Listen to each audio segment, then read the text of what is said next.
જૈન વંદે માતરમ. આજે જંતર મંતરના 23 દિવસ થઈ ગયા. હું અત્યાર સુધી ચૂપ હતો, પણ હવે મારાથી ન રહેવાનું એટલે બોલું છું. આજના મેં વિડીયો જોયા જે દિલ્હીની અંદર જે યંગસ્ટરોને માર્યા છે. આજે ખોખલી સરકારે જેની પર લાઠીચાર્જ કરાવ્યો છે એની ઉપરથી ખબર પડી ગયું આ ખોખલી સરકાર છે ને કાંઈ નથી કરે કેમ આ પબ્લિકનું.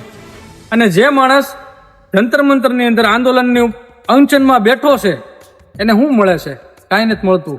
એ કોની હાટું લડે છે? આ દેશ હાટું લડે છે, યંગસ્ટરો હાટું લડે છે, એજ્યુકેશન હાટું લડે છે, પેપર લીક થઈ ગયા એની હાટું લડે છે.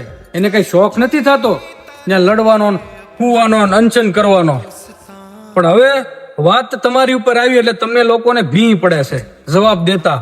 તમે શું કરો? લાઠીચાર્જ કરાવો ને મારામારી કરાવો ને આવું બધું કરાવો. જેટલા મા બાપ છે ને બધાને કહું છું, તમારા છોકરાને એજ્યુકેશન કરાવજો, સારી રીતે ભણાવજો. અને કદાચ તમે ભણાવશો તો તમારો વારો નહીં આવે.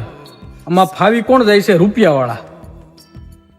એજ્યુકેશન ને ખરીદી લે છે, નાનો માણા પાછળ જ રહી જાય છે. કદાચ ગમે એવો છોકરો ભણેલો હોય છે.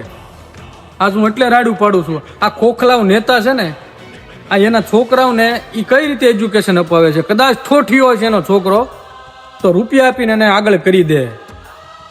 તમારી કાંઈ વેલ્યુ નથી ભાઈ. હું બધાને કહું છું, તમે ગમે એવા અનશન કરશો, ગમે કાંઈ પણ કરશો, તમારું કાંઈ નહીં આવે. તમે છેલ્લે મરશો.